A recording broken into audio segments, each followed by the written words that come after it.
అందరికీ నమస్కారం. Welcome to it's TV. ప్రస్తుతం మనతో పాటు ఉన్నారు హరిత ధార్మిక సేవా సంస్థ వ్యవస్థాపకులు బ్రహ్మశ్రీ సూర్యకిరణ్ శర్మ మల్లాది గారు. గురుగారితో మాట్లాడి మరిన్ని మంచి విషయాలు తెలుసుకునే ప్రయత్నం చేద్దాం. అంతకంటే ముందు ఇటువంటి ఆధ్యాత్మికపరమైన వీడియోస్ కోసం ఇప్పుడే మన ఛానల్ ని సబ్స్క్రైబ్ చేసుకోండి. నమస్కారం గురుగారు. శ్రీరామరక్ష. గురుగారు, రామరక్ష స్తోత్రం అని చెప్పేసి అంటా ఉంటారు కదా, అసలు ఇది ఎవరు చదవాలి? దీని యొక్క విశిష్టత ఏంటి? నిజంగా ఇది అంత మహిమాన్వితమైందా? మీరు ఇందాక నుంచి వింటున్నారు మీరు. నేను ఏం మాట్లాడినా శ్రీరామరక్ష అంటున్నాను. అవునవును, అవును. రాముడికి ఒక గొప్పతనం ఉంది. ఉమ్, రామ మంత్రాన్ని తారక మంత్రము అంటారు. అవునవును. ఉమ్, ఈ రామ అనేటువంటి శబ్దము వేదములో నుంచి తీసుకోబడింది. ఓకే. ఇప్పుడు మీరు రామ అనే శబ్దాన్ని కనుక శ్రీరాముడు అనేటువంటి ఆ రూపంతో మీరు అనుసంధానం చేశారనుకోండి, ఉమ్, మరి రాముడి కంటే ముందే వేదం పుట్టింది. ఉమ్, ఆ రాముడు కూడా వేదాన్ని చదువుకున్నాడు. అవును, అవునా? అవును. మరి మీరు రాముణ్ణి దైవంగా ఎందుకు కొలుస్తున్నారు? ఉమ్, ఇక్కడ రెండు రకాలైనటువంటి దైవ గుణాలు ఉంటాయి. ఉమ్, ఒకటి రూపహితమైనది, ఉమ్, రెండు గుణహితమైనది. ఉమ్, అలా రామ శబ్దము గుణ ప్రాధాన్యముగా తారక మంత్రముగా వేదములో చెప్పబడింది. ఉమ్, రూపహితముగా త్రేతాయుగంలో కనబడుతున్నాడు. ఉమ్, రెండింటికి అభేదమే. కానీ ఉమ్, ఇక్కడ నాకు ఒక మార్గదర్శనం చేస్తున్నటువంటి స్వామివారు కనబడుతున్నారు. ఉమ్, తాను మానవుడు, ఉమ్, ఏ మహిమల్ని ప్రదర్శించలేదు. ఉమ్, అమ్మవారిని రావణాసురుడు తీసుకువెళ్ళినప్పుడు కూడా జన సహకారంతో జనాలని, ప్రకృతిని, ప్రకృతిలో ఉన్నటువంటి జీవరాశి యొక్క సహకారాన్ని తీసుకుని శత్రువులతోటి సంభాషిస్తూ వాళ్ళని ముందు కన్విన్స్ చేస్తూ పూర్వభాషి అని అనిపించుకుని మంత్రి అయినటువంటి హనుమంతుడిని పంపించి సంధి చేయించడానికి మొత్తం ఈ ప్రక్రియ అంతా నడిపించి చివరికి యుద్ధం చేసి శత్రువుని జయించి తాను అనుకున్నటువంటి తన సీతని తాను రప్పించుకోగలిగాడు. అవును. Every step of Shri Ramachandra అంటే రామచంద్రుడి యొక్క ప్రతి అడుగు ఈనాటి కాలానికి మనకి మార్గదర్శకత్వం. అవును, ఆయన దలుచుకుంటే ఆయన మహిమలతో ఇలా తీసుకొచ్చేయచ్చు, కానీ మనకు నేర్పించడానికి ఈ కథ అంతా. ఎంత మనకేం నేర్పించారు? అంతటి సీతాదేవిని తను ప్రాణప్రదంగా ప్రేమించి తనని నమ్మి వచ్చినటువంటి తన భార్య సీతాదేవిని పరాయి పురుషులు తీసుకెళ్తే కుంగిపోలేదు, ఆగిపోలేదు, ప్రయాణం మొదలుపెట్టాడు, ముందుకు నడిపించుకుంటూ వెళ్ళాడు. అలా అని ఆయన దగ్గర ధనం సమృద్ధిగా ఉందా? అటవీ ప్రాంతంలోనే ఉన్నాడు, అవునా కదా? పోనీ తనకి ఇలా జరిగింది అని అక్కడ భరతుడికి శత్రుఘ్నుడికి ఏమైనా చెప్పాడా? లేదు, ఎవరికి చెప్పలా. తన సమస్యని తాను ముందు ఉండి నడిపించి సమర్థవంతంగా దాన్ని సాధించుకున్నాడు. ఈ మార్గంలో ఎవరిని కలిశాడు ఆయన? ఓ ఆంజనేయ స్వామిని కలిశాడు, ఒక సుగ్రీవుణ్ణి కలిశాడు. సుగ్రీవుడికి వాలికి మధ్యన సయోధ్యకు ప్రయత్నించాడు, కానప్పుడు అధర్మం చేసినటువంటి వాళ్ళని సంహరించాడు. ఇన్ని నియమాలని ఇంత శంభూకుడు అనేటువంటి రాక్షసుడు ఓకే కూడని పనిని కూడని విధంగా కూడని చోట చేస్తున్నప్పుడు వాడిని సంహరించాడు. అంటే రాజనియమాన్ని, వ్యక్తి నియమాన్ని, పురుష నియమాన్ని ఇన్నింటినీ ఆచరించాడు. అంతా ధర్మంగానే. మరొక్క మాట, కుంభకర్ణుడు, విభీషణుడు, రావణాసురుడు అన్నదమ్ములు. రావణాసురుణ్ణి కాదని విభీషణుడు శత్రుక్షేత్రం నుంచి తన దగ్గరకు వచ్చినప్పుడు నువ్వు శత్రువు తాలూకు సోదరుడు అని తృణీకరించి పంపించలేదు, నమ్మాడు మనిషిని నమ్మి హక్కును చేర్చుకున్నాడు. అంటే ఒక రాజుకి కావలసినటువంటి లక్షణాలు కానీ, ఒక వ్యక్తి సమాజములో ఆనందంగా ఉండడానికి కావలసినటువంటి లక్షణాలు కానీ ప్రతీదీ సమృద్ధిగా రామచంద్రుడి దగ్గర కనబడతాయి. అర్థమైందా? ఒక వ్యక్తి దేవుడుగా ఎందుకు కొలవబడతాడు అంటే అతని యొక్క చర్యల వలన. రాముడి దగ్గరికి ఎవరు మహిమల కోసం వెళ్ళాలా, గుర్తుపెట్టుకోండి. అర్థమైందా? ఆయన యొక్క చర్యల వలన, ఆయన యొక్క ధర్మము వలన ఈనాటికి ఆయన దేవుడిగా కొలవబడుతున్నాడు. ఓకే, అలాంటి ఒక వ్యక్తి తన యొక్క సమర్థవంతమైనటువంటి తపశ్శక్తితోటి నన్ను రక్షించుగాక అనేటువంటి ఒక సంకల్పముతోటి ఒక సాధకుడు శ్రీరామచంద్రుని తారక మంత్రము అని ఇందాక చెప్పుకున్నాం. అవును. తారక మంత్రం అంటే తారణ, అంటే భవసాగరము నుంచి నన్ను దాటించగలిగినటువంటి దానిని తారక మంత్రము అంటాము. ఓకే. రామశబ్దానికి ఉన్న గొప్పతనం ఏమిటి అంటే, ఇప్పుడు అందరూ కూడా ఇస్కాన్ మంత్రం కింద చెప్తున్నారు. ఏంటది? హరే రామ రామ రామ హరే హరే, హరే కృష్ణ కృష్ణ కృష్ణ హరే హరే. అది ఇస్కాన్ వాళ్ళ మంత్రము అంటున్నారు. కాదు, అది కలి సంతారణోపనిషత్ అనేటువంటి ఒక ఉపనిషత్తు యందు ఈ మంత్రము చెప్పబడింది. దానిని వాళ్ళు సాధన చేస్తున్నారు వాళ్ళు. ఓకే, ఆ రామ శబ్దం ఏదైతే ఉందో అది నాలో ఉన్నటువంటి మమకార ఛేదనానికి ఉపయోగపడుతుంది. ఈ షర్టు నాది, ఇంకెవరికి ఇవ్వడానికి నాకు మనసు ఒప్పదు, అంతేనా కదా? అలా నాది, నేను, ఈ మమకారాలు ఏవైతే ఉన్నాయో వీటిని ఛేదన చేసి నాకు జీవన సారాన్ని, జీవనం యొక్క ఆ పరమావధిని అందించగలిగినటువంటి సామర్థ్యము రామ శబ్దానికి ఉంది. కాబట్టి రామ మంత్రము తారక మంత్రమైంది. అలా కొన్ని తారక మంత్రాలు ఉన్నాయి మనకి. ఏమా, అలా ఆ రామ శబ్దాన్ని, ఆ రాముడు నన్ను నిరంతరము రక్షించుగాక.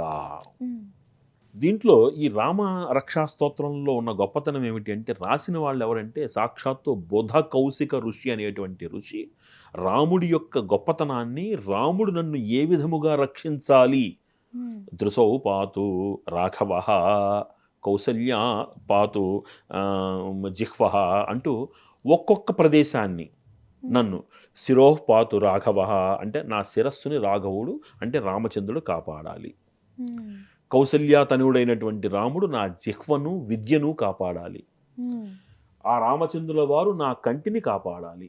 కంటిని కాపాడాలంటే కళ్ళు బాగుండాలి, అలా కాదు. శిరోఃపాతు అనగానే అర్థం ఏమిటి? నా బుర్ర, నా మస్తిష్కము మంచిని ఆలోచించేటట్టుగా చెయ్యి స్వామి. నాలో ఉన్నటువంటి వైక్లభ్యపుట ఆలోచనల్ని సంహరించి నాకు మంచి మార్గాన్ని ప్రసాదించమని బుర్రతో ముందు ఆలోచన బాగుంటేనేగా దృష్టి బాగుంటుంది. అంతేనా? ఇప్పుడు నా బుర్రలో ఈరోజు ఏదైనా ఇంకోటి ఏదో తేడాగా ఉంటే నేను రామాయణం ఎందుకు చదువుతా? అంతేనా? అంటే ముందు శిరస్సు, ముందు మస్తిష్కము, అందులో బుద్ధి నాకు సవ్యంగా ఉంటే నేను చూసే చూపు బాగుంటుంది. అంతేనా? నేను చూసే చూపు బాగుందనుకోండి, నా వాక్కు బాగుంటుంది. అంతేనా?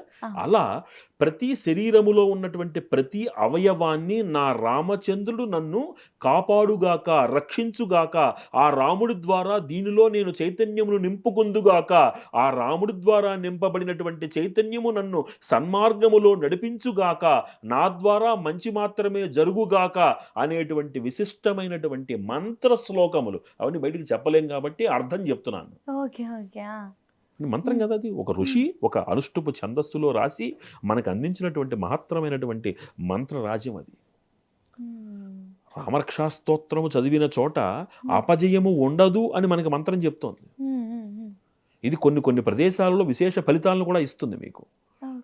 మీకు పూణేకి దగ్గరలో ఒక ప్రాంతం ఉంటుంది, సతారా అని. అక్కడ సమర్థ రామదాసుల వారు అంటే శివాజీ గురువు ఆయన అక్కడ అంతర్ధానమే కొండ మీద, ఆయన సమాధి అక్కడ ఉంటుంది. ఆ సమాధికి ప్రతినిత్యము కూడా వాళ్ళు అభిషేకాదులు చేస్తారు. అక్కడ రామరక్షా స్తోత్రం చదివితే మనస్సులో అనారోగ్యము వల్ల కలిగినటువంటి మానసిక వైక్లభ్యాలకి మందు అని నిరూపితమైంది. అక్కడ రామరక్షా స్తోత్రం చదవాలి అక్కడ మీరు. ఎందుకంటే సమర్థ రామదాసుల వారు అది ఆరాధ్య దైవము రామచంద్రుల వారు, ఆ క్షేత్రానికి పాలకుడు ఆంజనేయ స్వామి. అలా కొన్ని కొన్ని క్షేత్రాలలో రామరక్షా స్తోత్రము విశేష ఫలితాలను ఇస్తుందనే ప్రమాణ వాక్యాలు కనబడుతున్నాయి మనకి. అందుకని మనము ఈ రామరక్షా స్తోత్రాన్ని చదవడంలో ఆంతర్యం ఏమిటి అంటే, ప్రతినిత్యము ఉదయం చక్కగా నిద్ర లేచిన తర్వాత శుచిగా స్నానం చేసి సూర్యుని చూస్తూ ఇందాక చెప్పినట్టు ఆదిత్య హృదయం అయిన తర్వాత రామరక్షా స్తోత్రం చదువుకుంటే మనస్సు నిర్మలంగా ఉంటుంది, మస్తిష్కమునందు మంచి ఆలోచనలు వెళతాయి, వాక్కు బాగుంటుంది, ఎదుటి వాళ్ళు మన మాటని గౌరవించే విధంగా మన ప్రవర్తన ఉంటుంది, మన నడవడిక బాగుంటుంది. అందుకని రామరక్షా స్తోత్రాన్ని చక్కగా చదువుకోవచ్చు. ఉమ్. అక్షర దోషాలు లేకుండా చదవడం అనేది ప్రాధాన్యం. ఓకే. శరీరంలో అనారోగ్యంతో కొంతమంది బాధపడుతూ ఉంటారు. ఉమ్. వాళ్ళు ఈ రామరక్షా స్తోత్రాన్ని నిత్యము పారాయణ చేస్తూ ఉమ్. ఉమ్. దద్దోజనం కనుక నివేదనగా పెడితే వాళ్ళకి చక్కటి ఆరోగ్యం చేకూరుతుంది. ఉమ్. ఇది నిరూపితం. ఉమ్. ఇది నిరూపితం ఇది. ఎందుకంటే సూర్యభగవానుడికి శ్రీరాముడు అంటే పరమప్రీతి. ఉమ్. ఇంకోటి ఆ రాముడు అంటే ఆంజనేయ స్వామి వారికి పరమప్రీతి. అవును. ఆ ఆంజనేయ స్వామి వారికి గురువు సూర్యభగవానుడు. ఉమ్. కాబట్టి రాముణ్ణి కొలిస్తే సూర్యుడి అనుగ్రహం ఉంటుంది. ఖచ్చితంగా ఉంటుంది. సో గురుగారు ఇది ఎవరైనా చదవచ్చు, ఎవరైనా చదువుకోవచ్చు. చదవకూడదని ఏమీ ఏమీ లేదు. లేదు. అక్షర దోషాలు లేకుండా అర్థం కాకపోతే నేర్చుకుని చదవండి. ఉమ్. అలా చదివితే ఉమ్. అక్షర దోషం ఎప్పుడైతే ఉండదో యద్భావం తద్భవతి. ఉమ్. చక్కగా చదువుకుంటే చక్కటి ఆరోగ్యము పొందుతారు, ఉమ్. అద్భుతమైనటువంటి మేధస్సును పొందుతారు. గురుగారు ఇది పారాయణం చేసేటప్పుడు ఏమైనా నియమాలు ఉంటాయా? ఇది నిత్యము చేసుకునే పారాయణ. ఇది ఎప్పుడైనా ఎప్పుడైనా నిత్యము చేసుకోవచ్చు దీన్ని. కాబట్టి ప్రత్యేక నియమాలు ఏం లేదు. శారీరక శౌచము, ఉమ్. అలా అని శరీరాన్ని కడిగేసుకుని స్నానం చేసేసి మనసులో ఏది పడితే అది ఆలోచిస్తారంటే కుదరదు. మానసిక శౌచము, ఉమ్. నిర్మలంగా చదువుకోండి, ఉమ్. మంచి మనసుతో చదువుకోండి ఉమ్. చాలు. స్టార్టింగ్ ఒకవేళ నేర్చుకోవడానికి ఇబ్బంది అవుతుందంటే వింటూ వింటూ మెల్లిగా నేర్చుకోండి. ఒక 15 రోజుల పాటు రోజు మీరు విన్నారనుకోండి, ఆటోమేటిక్గా నోటికి వచ్చేస్తుంది. Correct correct. చాలా చాలా బాగా. విశేషమైనటువంటి మంత్ర సదృశమైనటువంటి స్తోత్రము రామరక్షా స్తోత్రం. రామరక్షా స్తోత్రం. ఒక ఋషి ఉమ్. మనకి మంచిది అని మనకి అందించబడింది అది మనకి. ఉమ్. ఉమ్. ఉమ్. ఆ రామశబ్దము రూపహితమైనటువంటి రామచంద్రుడు, వేదంలో చెప్పబడినటువంటి గుణప్రాధాన్య రాముణ్ణి కలిపి తయారు చేసినటువంటి మంత్రం అది. నార్మల్ సాధారణమైంది కాదు. అందుకే రామరక్షా స్తోత్రము చాలా విశేషము, ఉమ్. చాలా శక్తివంతం. రాముణ్ణి కొలుస్తూ రామకర్ణామృతం రాశారు, ఉమ్. కృష్ణుని కొలుస్తూ కృష్ణకర్ణామృతం రాశారు. అవన్నీ పొగడ్తలు. ఉమ్. కానీ మంత్రము ఇది మంత్రం. ఉమ్. ఇది ముఖ్యంగా చదువుకునే పిల్లలు కానివ్వండి, వీళ్ళు అద్భుతం. చదివితే ఇంకా అసలు బాగుంటుంది నో గురుగారు. మీరు ఏజ్ బార్ ఏం లేదు. ఉమ్. ఉమ్. ఎవరికి కావాల్సిన ఫలితం వాళ్ళకి వస్తుంది. ఉమ్. ఒక్కొక్కటి చదివి దృశో పాతు రాఘవ శిరోః పాతు కౌసల్యాతని అంటూ ఒక్కొక్కటి చెప్తూ ఉంటారు మనకి. ఉమ్. ఒక్కొక్క అంగాన్ని వర్ణిస్తా. ఊరుః పాతు అంటే పాదాలు, నా ఊరువులు అన్నీ శరీరంలో ప్రతి అంగాన్ని స్పృశిస్తారు అక్కడ. ఉమ్. సో కాబట్టి అటు ఆరోగ్యము, ఇటు విజ్ఞానము, ఇటు ఐశ్వర్యము, ఇటు చైతన్యము అన్నీ వస్తాయి మనకి. ఇది అద్భుతం. కాదు అనేది ఉండదు ఇంకా. ఏమీ లేదు. ఎవరి సంకల్పం. ఆ స్తోత్రం అర్థం తెలుసుకుంటే పులకించిపోతుంది ఒళ్ళు. అబ్బబ్బా. ఉమ్. ఆహా. పులకించిపోవడమే. ఖచ్చితంగా మనం ఒక రోజు ఎపిసోడ్ చేయాలి గురుగారు. అంటే శ్లోకం యొక్క అర్థం ఏంటి అనేది తప్పకుండా కూడా. తప్పకుండాను ఎందుకంటే చేద్దాం. చూసే వాళ్ళకు కూడా అదేంటో తెలిసినప్పటికీ కూడా దాని మీనింగ్ ఏంటి, భావం ఏంటో అర్థం అవుతే ఇంకా ఇంకా చదవాలని శ్రద్ధగా అనిపిస్తుంది. చదువుతారు వాళ్ళు. ఉమ్. కరెక్ట్. చక్కగా చేద్దాం తప్పకుండాను. మీరు ఈసారి వచ్చినప్పుడు ఎట్టి పరిస్థితిలో మనం ఇది చేయడానికి ప్రయత్నం ప్రయత్నం చేద్దాము. చేద్దాం తప్పకుండా. ఎందుకంటే ప్రేక్షకులు వాళ్ళ పిల్లలకు కూడా చూపించాలి, అవును. అందరికి చెప్పాలి. రాముడు రామో విగ్రహవాన్ ధర్మ అని ధర్మానికి ప్రతిరూపమైనటువంటి రామచంద్రుణ్ణి మనం ఆ ధర్మాన్ని ఆచరించటం వలన దైవంగా మారిన రాముడి యొక్క శక్తి ఏమిటి రామరక్షా స్తోత్రం తెలియజేస్తుంది. అబ్బబ్బబ్బా. ఉమ్. అర్థమైందా మీకు? అంతటి ఓకే. తేజస్సు కలిగిన రాముడి యొక్క అనుగ్రహం మనకుంటే ఉమ్. ఈ భవసాగరాన్ని దాటి అలౌకికమైనటువంటి ఆనందానుభూతిలోకి వెళ్ళగలుగుతాం మనం. అందుకనే ఉమ్. ఆనాడు త్యాగయ్య రామ అన్నాడైనా నిధి చాలా సుఖమా, రాముని సన్నిధి చాలా సుఖమా అంటే రాముని సన్నిధే కోరుకున్నాడు ఆయన. ఉమ్. ఆ రాజు ఇచ్చిన డబ్బులు కోరుకోలేదు ఆయన. ఉమ్. సంగీత జ్ఞానము భక్తి వినా సన్మార్గము కలదే మనసా అన్నాడు ఆయన అక్కడ. ఉమ్. సంగీతం కావాలన్నా జ్ఞానం కావాలన్నా భక్తి, రాముడి మీద భక్తి ఉంటే వచ్చేస్తుంది అన్నాడు. ఆ రాముని యొక్క నామాన్ని 96 కోట్ల అనుష్ఠానం చేశాడు ఆయన. అమ్మా. ఉమ్. అందుకనే మహానుభావుడు అయ్యాడు. అవునా కదా? అవును. ఆ రామశబ్దము సామాన్యమైన శబ్దం కాదు. రామా అంటే నా పక్కనే ఉంటాడు ఆయన. అందుకనే ఇందాక నుంచి మీరు గమనిస్తున్నారుగా శ్రీరామ రక్ష. అవును. అంతే. అది ఆ రామశబ్దము మనల్ని, ఆ రాముడు మనల్ని అందరినీ కాపాడుగాక. ఖచ్చితంగా గురుగారు. ఈరోజు చక్కగా మాకు రామరక్షా స్తోత్రం యొక్క విశిష్టత ఏంటి, అసలు అది ఎలా వచ్చింది, ఎందుకు దానికి అంత ప్రాముఖ్యత ఉంది అని చెప్పి చాలా చక్కగా వివరించారండి. ఖచ్చితంగా ప్రతి ఒక్కరు కూడా వాళ్ళ పిల్లలకి ఇది చూపించి నేర్పించడం మొదలు పెట్టాలి ఇప్పటి నుంచే. ఎగ్జాక్ట్లీ. తెలిసిన వాళ్ళకి చెప్పాలి. ఎందుకంటే పిల్లలకి ఇప్పటి నుంచి నేర్పిస్తేనే వాళ్ళకి కూడా అన్నీ వాళ్ళ అర్థమవుతాయి. ఆలోచనలు సన్మార్గంలో మ్మ్. పెడతాయి మనకి. కరెక్ట్. రాముడంత గొప్ప గొప్ప వాళ్ళు అవుతారు. అటువంటి మంచి ఆనాడు శివాజీ మ్మ్. కూడా సమర్థ దాసు మ్మ్. ద్వారా మ్మ్. జిజియాబాయి ద్వారా అంతటి సమర్థుడయ్యాడంటే రాముడే కదా కారణం. చాలా మంచి విషయాలు తెలియజేశారు గురుగారు. ధన్యవాదాలు. శ్రీరామరక్ష.